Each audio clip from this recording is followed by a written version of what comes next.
Samantala, isa sa itinuturong dahilan sa nararanasang pagbaha ngayon sa Bulacan, partikular na sa bayan ng Malolos, ay ang pagpapakawala ng sa Busto at Ipo Dams.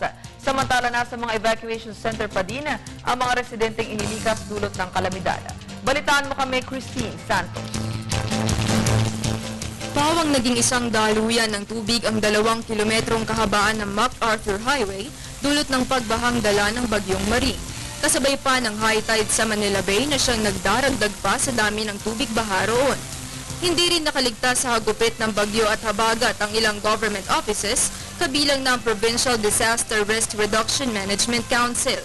Tanging ang Convention Center at gym ang hindi naapektuhan, kung saan nananatili ang mga volunteers para sa packing ng relief goods na ipapamahagi sa 10 bayan at syudad na lubog sa baha. Hindi naman po siya ganun kagrabe, but meron din kaming mga evacuees na in-evacuate ng mga rescue teams namin last night. Kasi iba-iba yung nature ng hazard na sa Bulacan, at ang naranasan niya during kay habagat, meron kaming flash floods, meron kaming high tide, meron relatively flat or yung areas, panding yung tawag doon. Ayon kay Bulacan Governor Wilfredo, naging dahilan din ng pagbaha ang pagpapalabas ng tubig mula sa Busto at Ipo Dams. Subalit mas kaunti naman ang volume nito kumpara noong 2009 at 2012. Binigyan naman ng sapat na oras ang mga residente ng Bulacan para makapag-evacuate. Ang hinihintay lang natin ay yung huwag nang uulan pa ng malakas. Pagkatapos ay nakasarado na itong bustos natin at saka Ipo Dam, very minimal ang pinatatapon nila. At itong high tide natin, mamaya ay kakapito.